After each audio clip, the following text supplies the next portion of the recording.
My name is Victoria, and I'm 28 years old. I still remember the exact smell of my grandmother's house, lavender soap and old wood, the kind of smell that meant safety when nothing else did. Eleanor was 79, sharp-minded, and had spent decades quietly saving every dollar she earned as a seamstress. She never bought herself anything extravagant. She drove the same 2003 Honda until it could barely start. She clipped grocery coupons every Sunday morning. That woman had discipline carved into her bones. So when I noticed during a routine visit in the spring of 2 years ago that her savings account balance on her kitchen counter statement showed $12,000, when I knew for a fact she had well over $300,000 saved, my stomach dropped straight through the floor. I didn't panic immediately. I told myself there had to be an explanation. Maybe she moved funds. Maybe she opened a new account. I smiled at her across the table and poured her tea and kept my voice steady, but my hands were shaking under the tablecloth. I kissed her goodbye that evening and drove home with my jaw locked tight. The moment I got inside my apartment, I sat on the bathroom floor and just stayed there in silence for 20 minutes, trying to process what I had seen. I started digging carefully. I'm not an accountant, but I'm organized and I pay attention. Over the next 3 weeks, I pulled together every piece of financial information I could access. Old statements Grandma Eleanor had shown me before, records she kept in a green binder she trusted me to help her organize, conversations I had remembered and written down. The picture that formed was horrifying. Over 4 years, nearly $340,000 had been systematically drained from my grandmother's accounts through a combination of wire transfers, joint account manipulation, and forged authorization signatures. And every single transfer traced back to one direction: my parents. My mother and father had convinced Grandma Eleanor in her most trusting moments to add my mother onto her accounts just to help manage things. What they actually used that access for was funding my younger sister Danielle's lifestyle, her boutique business that kept failing, her apartment in Miami, her luxury SUV, 2 international vacations, and a brand new kitchen renovation in a condo she couldn't afford. Danielle was my parents' favorite, and that had never been a secret. Growing up, I was the responsible one, the quiet one, the one who handled herself. Danielle was the one who got rescued over and over again. But this was not a rescue. This was theft from a vulnerable 79-year-old woman who trusted her own daughter with her life savings. I knew they'd turn me away if I confronted them directly.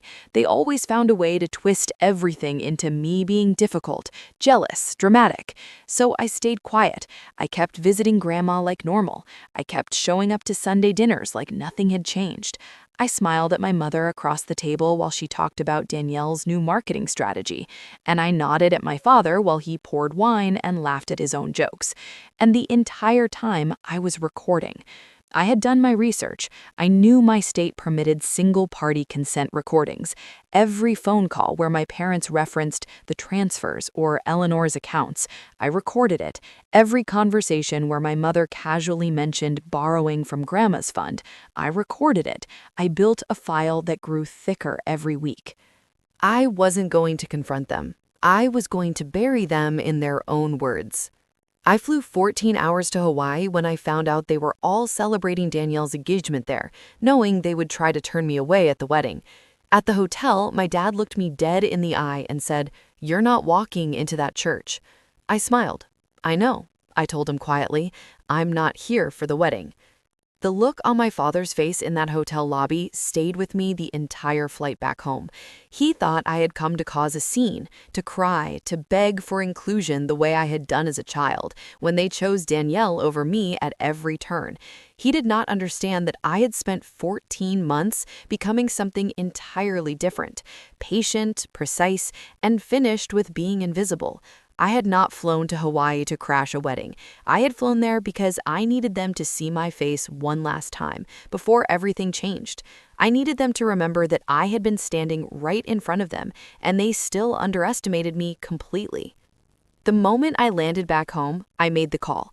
I had already been in contact with an elder financial abuse attorney for 6 weeks, and she had reviewed everything I compiled: the account statements, the transfer records, the forged signatures, and, most critically, 17 recorded phone calls in which my mother casually referenced moving money from Grandma Eleanor's accounts as though it were grocery shopping. My attorney told me the recordings alone were enough to open a serious investigation. She had a contact at the FBI's Financial Crimes Division, and within 48 hours of that meeting, the case was officially referred. I handed over every document, every recording, every note I had written with dates and details. I walked out of that office feeling hollow and certain at the same time. Grandma Eleanor did not know any of this was happening yet. That was the hardest part. I visited her every week and sat with her and watched her talk about my mother like she was still the devoted daughter who just wanted to help. Eleanor's mind was still sharp, but her trust was absolute, and that trust had been used as a weapon against her.